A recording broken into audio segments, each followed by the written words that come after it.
bien dentro de... Sí. Muy bien aquí con las pilas puestas para Exacto. preguntarte. Está muy bien. ¿Qué fue lo que tú pudiste conversar con él en este intercambio cuál era el ánimo con el que él estaba respecto particularmente del tema de los incendios? Primero, fueron básicamente 3 instancias. La primera por teléfono, el día de los hechos, el día 3, para que tener una idea de la magnitud del tema. Él se da cuenta que era enorme, y efectivamente era muy grande, y lo estaba monitoreando desde el día 2. Así que le di mi impresión y conversamos ahí. La motivación era la preocupación porque el tema no estaba controlado todavía y estaba bastante fuera de control. Y estaba adquiriendo una envergadura ya bastante dantesca en términos de problemas. Luego de eso, la Carla Munizaga me contacta para decirme que él quería hacer un Zoom con gente de su equipo anterior para hablar de ese tema que habíamos hablado nosotros el día 3. Y esto ocurrió el lunes. Y en ese Zoom básicamente intercambiamos ideas. Yo básicamente presenté lo que yo había visto, los datos que tenía, él siempre haciendo las preguntas y llevando la cosa como al ámbito de cuál puede ser la solución, por dónde puede ir. Y ahí se produjo una interacción con el ministro Pérez Maquena, el ex ministro Pérez Maquena. Estaba también Pablo Iberich, que era el coordinador técnico de la reconstrucción, que fue clave en la segunda fase de la reconstrucción, que es la fase que le toca liderar a Pérez Maquena, que es donde la cosa agarra ritmo y donde el presidente en el fondo lo que hace es empoderarse el tema y empujarlo con todo. Y ahí lo que hicimos básicamente fue intercambiar ideas. Estaba Jaime Belolio también y la Carla Rubilar.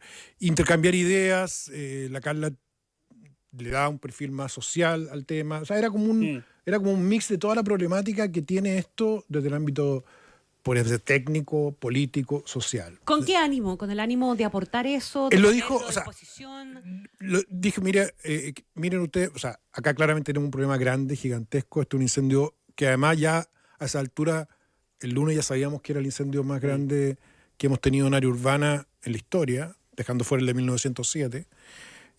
La segunda tragedia después del 27F en términos de vidas. Entonces sabíamos que estábamos ante una cosa gigante, enorme, y él lo que buscaba era un aporte, hacer un aporte a la solución. Porque el presidente tenía esa condición siempre y yo lo destaco hoy día más que nunca, de pensar en la solución, de resolver, de ir achicando o llevando la discusión a cómo resolvemos esto, cómo resolvemos, cuánto cuesta, cuánto demora, cómo partimos. Y eran las típicas preguntas que él hacía para poder llevar la discusión a ese tema. Y eso ha durado 1 hora y fracción, 1 hora y cuarto, 1 hora y media, y al otro día nos cuenta que ya habló con el gobierno, habló con el presidente Boric, que se contactó con la ministra Toro, que es la encargada de coordinar esto a través de los ministros, y que en el fondo ellos están esperando muy encantados una idea, un aporte, lo que sea. ¿Y qué pensamos nosotros de eso? Que algo que siempre hacía. Entonces ahí opinamos y concordamos que lo mejor era preparar una minuta, como las que hacíamos con él, que es una minuta súper ejecutiva, que tiene todos los datos relevantes, de diagnóstico, de propuesta. Me imagino que eso se va a hacer igual, ¿o no? Eso, ya se hizo, ya se entregó. Lo estamos haciendo. Ya. O sea, yo tengo que hablar con están en progress, digamos. Ajá. Entonces, y 4 estrategias que se discutieron, y me dice, ok, gracias Iván, avance con la minuta. Eso fue a las 11:16, y bueno, estamos trabajando en eso y nos enteramos de la noticia. Fue así. Hoy día en la mañana el ministro de Justicia Luis Cordero confirmaba que efectivamente, claro, existían estas conversaciones con el expresidente Sebastián Piñera. Fue bien franco en valorarlas muchísimo, ¿no? Es que el presidente, la verdad es que uno siempre estaba en conversaciones por cosas que estaban ocurriendo, ya después de que salió el gobierno. Él te invitaba a su oficina, a la oficina nueva, además, que estaba bastante chocho, pues las había arreglado, te mostraba como siempre todos los recintos. Pero siempre la discusión era sobre cosas que estaban ocurriendo e iterar ideas, ¿te fijas? De cómo se puede resolver y qué tan complejo es. Y respecto por ejemplo, a Dichato, mucho más complejo que Dichato. Y respecto al Valparaíso 2014, no, bastante más complejo. Eso, básicamente fue y... Iván, la Carla Rubilar contaba que el presidente les había pedido expresamente que esto fuera reservado, sí, que no se supiera. Sí. Lo que también habla de una forma de hacer las cosas en el último tiempo, ¿verdad? Siempre se especula tanto o se habla tanto de que los políticos no dan punta sin hilo, que finalmente se hace todo para conseguir algún grado de popularidad, etcétera, pero no es el caso. Y de esta cuestión nos enteramos por las circunstancias posteriores, digamos, pero ¿cuál era la idea de mantenerlo efectivamente en reserva? Que no se politizara, ¿ya? Porque, Buen punto. Porque en estos conflictos suele haber, a pesar de que toda la experiencia indica internacional y nacional indica que politizarlo es lo peor que puede ocurrir, porque las personas lo único que esperan es la solución, y cuando tú politizas, en el fondo agrega un problema adicional a la solución.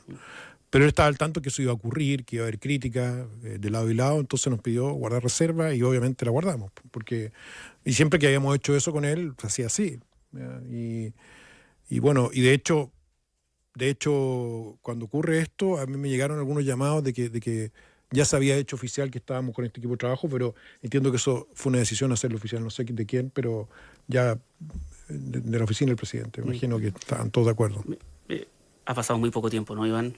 Poquísimo, nada. No van ni 24 horas y me da la impresión, evidentemente, que la atención en este minuto está en otra cosa, en el impacto, en el luto, etcétera. Pero tú dices que este trabajo está en proceso. ¿En algún minuto alguien ha planteado la idea de, bueno, ¿y cómo se sigue coordinando? No, esto era un trabajo que nos pidió él, que yo hice, porque a mí me dijo, ¿usted va a ver esto? Sí, obvio, presidente, porque lo hice también en los incendios pasados. Se lo comenté, le mandé un reporte, de hecho me lo comentó, lo hice por mi cuenta, ya, usted lo va a ver, sí. Y me puede contar, obviamente le voy a contar. Y después, él nos pide acelerar esta cuestión, porque había hablado con el gobierno. O sea, y lo voy a terminar igual, ahora no sé, no tener ni mucho, si tú me preguntas hoy día qué vamos a hacer con eso, no sabes. No tengo idea, pero está lo que discutimos, que es un catastro estimativo de daño, trabajamos con fotos satelitales, con el circo de CONAF, vimos los casos de reconstrucción que habían funcionado con el exministro Pérez Maquena y Ibelich, que eran los subsidios para cada tipo de problema, diferenciados por campamento, vivienda propia, el cordón de protección de la zona alta del Paraíso, que es una cuestión que es urgente de hacer, las bases de CONAF. Era muy complejo. O sea, al final es una propuesta bastante completa, pero acotada a lo que él leía, que eran 7 páginas. Ajá. Él preguntaba, tú dices, y era la forma de trabajar, cuánto cuesta, cuál es la solución concreta, etcétera. ¿Llegaron ustedes a alguna conclusión de eso? No, estamos en el costo ahora, porque la minuta se debía entregar, habíamos quedado de revisarla el fin de semana. Entonces, había algo de tiempo, no mucho tampoco. Ajá. Porque ya oficialmente la CONAF informó hoy día y bomberos que está controlado la emergencia, entonces ya es momento de... O sea, igual en un momento ya están retirando los escombros, que es la primera fase. Después viene normalización, viene la fase de emergencia, que es la gran amenaza que tenemos, que se consolide la precariedad, que fue lo que pasó en 2014. Entonces había que salir luego con esto. Pero siempre con un orden de magnitud que él pedía, que de más o menos 30%, que es un costo de nivel de perfil, con plazos de corto, mediano y largo. Y eso es básicamente. Porque acá, claro, tú puedes tentarte, y él siempre, como para recordar, también se reía o tiraba broma, tenía mucho prejuicio con los arquitectos. Por algo será. Porque tenía muchos amigos arquitectos y con razón. Decía, ustedes los arquitectos se olvidan que el problema no son, o sea, que esto no es para que ustedes hagan un legado. No, esto es para que ustedes resuelvan un problema de las personas. Entonces eso a mí me formó mucho, porque uno llega siempre con la idea de que, vamos a construir un nuevo Valparaíso, o vamos a construir un nuevo Viña, entonces se empieza a llenar de ciudades, claro. Y empieza a pensar, y eso le cargaba, lo detestaba, y con razón, porque uno se empieza a alejar del foco. Obvio. Entonces, y de la realidad. Y de la realidad, además, por cierto, claro. ¿no? Llega a una cuestión que costan billones de billones. Entonces acá, la clave es, bueno, ¿cuánto va a costar? ¿Cómo se va a implementar? Y cómo aseguramos en la práctica, que es lo que la gran pregunta acá, ¿cómo aseguramos de que esto se haga en paralelo con que la gente tenga una solución para poder vivir, pero que no sea una solución transitoria que se vuelva permanente? Entonces ahí estamos trabajando unas ideas que espero que funcionen. No es el primer proceso de reconstrucción que vivió este país, hemos vivido varios, ¿verdad? Sí. Por razones distintas, porque los incendios fundamentalmente han afectado zonas rurales o productivas, no a este nivel en zonas tan densamente pobladas y que no estaban ni siquiera acostumbradas, que el Pué, el Olivar, son lugares que probablemente ni se imaginaron que una cuestión así les podía llegar a pasar. ¿Qué lecciones se pueden sacar de procesos anteriores de reconstrucción, Iván Poduje, y llevar a la práctica? Yo me imagino que eso también es parte de esa conversación, y si no, ¿cuál es tu mirada de eso? Yo creo que hay 3 lecciones. La primera, olvidarse de las refundaciones. Déjame ponerlo igual, porque siempre está la idea de que la crisis, oportunidad, y que vamos a... Entonces, le llamas al equipo que empieza a colgarle un montón de cosas. A ver, y aprovechemos ahora de resolver el terminal que está malo y el alcalde que pida. Entonces el alcalde dice, oiga, y además el hospital que entonces se llena y se anula. Eso es lo primero que no hay que hacer. Hay que focalizarse en el problema. Lo segundo es que hay que tratar de usar toda la infraestructura, toda la capacidad que el Estado tiene, aprovechando el estado de catástrofe que te permite saltarte la burocracia con instrucción del presidente, pero no inventando ruedas cuadradas, no creando comités nuevos, no trayendo súper expertos, sino que empoderando a la gente de los ministerios, usando los subsidios que existen, potenciados. Esa es la segunda clave. O sea, sacarle el trote máximo a lo que tú ya tienes operativo, estando encima para que funcione rápido. Lo tercero, que creo que acá en este caso es yo diría que no sé cómo decirlo, es absolutamente clave, es evitar que se consolide la precariedad. O sea, generar incentivos para que la gente no se tome los terrenos de nuevo de zona de riesgo, y que esperando que llegue lo definitivo, esa cosa quede como permanente, que fue el problema del 2014 en los cerros de Valparaíso. Fue exactamente eso lo que ocurrió. Todos los cerros hoy día tienen la misma ciudad precaria anterior, porque la gente reconstruye súper rápido. O sea, esto va a estar parado, todo puede estar parado en 6 meses, pero todo precario. Entonces, bueno, ¿cómo nosotros logramos hacer una obra que va a demorarse 4, 6 años, pero asegurando que la gente tenga una respuesta? Ese es el gran desafío que tenemos. Y no podemos, insisto, quedarnos en la cosa macro y lo otro es estar encima. O sea, lo que hacía él también, y que es la diferencia que uno ve en la velocidad de la reconstrucción 27F respecto a la muy mala velocidad de la reconstrucción de los sismos del norte o del incendio de Santa Juana, es estar encima. Iván, en ese sentido, ¿qué tan contra el tiempo estamos en esto? No solo dice que la gente construye muy rápido, que es verdad, ¿no?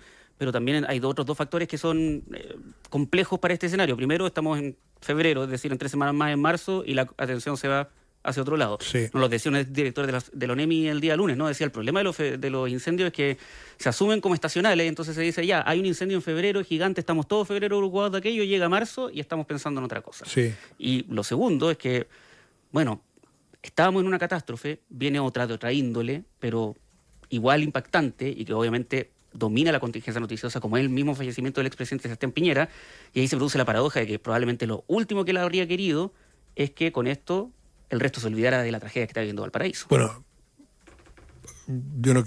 era justamente el mensaje que hay que transmitir. Conociéndolo, lo último que hubiera querido es que el duelo te baje los brazos, como decía él, y te achaque y te derrumbe, que es una sensación natural, y que la gente quede esperando, porque, digamos la cosa, lo que está ocurriendo hoy día en Viña es tan dramático como lo siguiente. En muchos casos, la gente puso su 10% de los retiros en una casa que hoy día no existe, en un terreno que no tiene, porque no están regularizados los títulos de dominio. Eso es lo que estamos hablando. Esa gente que no tiene nada, de nada, que está en la incertidumbre completa. Segundo riesgo, se demoró mucho la fuerza en llegar a proteger la zona. ¿Y quiénes se ofrecieron para proteger? Los narcos, los delincuentes, que hacen Robin Hood hasta hace pocos días. Entonces, estamos hablando de un territorio tan grande que ya tiene problemas de narcotráfico, porque la parte alta de Viña del Mar, y del Olivar, y de Pompeya, que es un barrio que ya estaba con amenaza de control narco, que si tú no tienes una presencia y no haces una operación activa para recuperar formalmente ese lugar de la ciudad, vas a terminar con una ciudad informal, precaria y además eventualmente controlada por estas bandas. Entonces, es un riesgo muy alto el que tenemos hoy día, sin considerar los problemas de los niños que no tienen cobertura, de las familias que están abandonadas. O sea, esto debiera tener, lo que hablaba él, la fuerza de tarea dedicada, con dedicación exclusiva y a todo esto, aprovechando el estado de catástrofe para moverse rápido, saltándose todas las regulaciones absurdas que te piden y que incluso se pidieron el 27F. Porque acá, digámoslo, si nos piden una evaluación de impacto ambiental o un estudio de impacto ambiental para el plan, que se demora 4 años, que son capaces de hacerlo. Los activistas son capaces de exigirlo. Paralizaban proyectos de vivienda social mientras que las tomas se hacían. Había activistas que paralizaban proyectos de vivienda social en Viña. Y yo espero que den una explicación ahora a ellos, porque esa gente que perdió sus casas hoy está en una zona segura por proyectos paralizados. Le da lo mismo a los activistas, a la gente fanática me refiero. Y también la burocracia es muy indolente porque la gente está asustada de no firmar. Entonces acá tiene que estar encima la autoridad de esto con toda la energía puesta en esto. No sirven los delegados, no sirven los coordinadores, tiene que estar el presidente arriba y su ministro abajo poniendo velocidad a esto. Si no es así, esto no va a resultar. Y vamos a quedar con una herida gigantesca que abarca Quilpué y Alemana. Estamos hablando de 20.000 personas, 6.000 viviendas, consultorios, colegios, un sector de la ciudad completo. Es muy grave y por lo tanto yo creo que acá la clave es darle la dedicación, como lo que hacemos recién, fuerza, tarea y aprovechar al máximo las competencias que el presidente tiene para, si es necesario, saltarse la burocracia para cumplirle a la gente, controlando los riesgos, por cierto. Más allá de esta situación en específica, Iván Poduje, ¿con qué te quedas de lo que dejó Sebastián Piñera? Mira, yo creo que lo que yo aprendí con él, trabajando con él, era poner el foco de la política en resolver las inquietudes y los dramas de las personas. De volcar toda la energía, si es necesario, a trabajar en eso. Él hablaba de 24/7, lo molestaban, hablaba de sentido de urgencia, se reían de eso.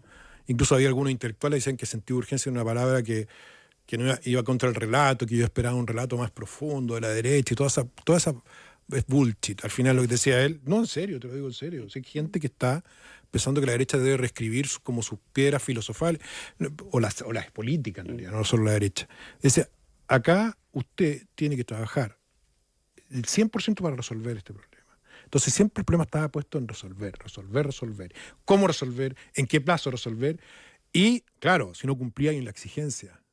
Porque otra cosa que pasa hoy día es que nadie paga ningún costo si no cumple en el Estado. Algo que llaman accountability, no existe. Bueno, con él, si tú no cumplías y te apretaba en las famosas bilaterales, donde algunos ministros salían reprobados porque no hacían la pega, que es lo que corresponde. Después se quejaban más encima. Pero si tú no hacías la pega, tenías que salir reprobado, po. Entonces, ese rigor que él le ponía, finalmente, ¿para qué? Y también para cuidar la plata, quizás con exceso, la plata del fisco, era para cumplir. Y eso es lo que yo me quedo. La política es para resolver problemas de las personas. Y eso que parece un lugar común, hoy día lo hemos olvidado, creo que el legado del presidente es eso, porque eso es la pandemia, eso es el tratamiento de la reconstrucción. Es poner toda la fuerza del Estado, toda la fuerza de la energía, todas las capacidades para resolver en el menor tiempo posible y de mejor forma ese problema que tiene. Yo creo que ese es el legado que él va a dejar en la política, que creo hoy día es muy importante además, hay que decirlo. Iván Poduje, arquitecto y socio fundador de Atisba, te queremos agradecer muchísimo tus minutos aquí en Radio Infinita. Gracias por haber venido al estudio, pues que esté muy bien. Gracias, Ivana. Gracias a usted.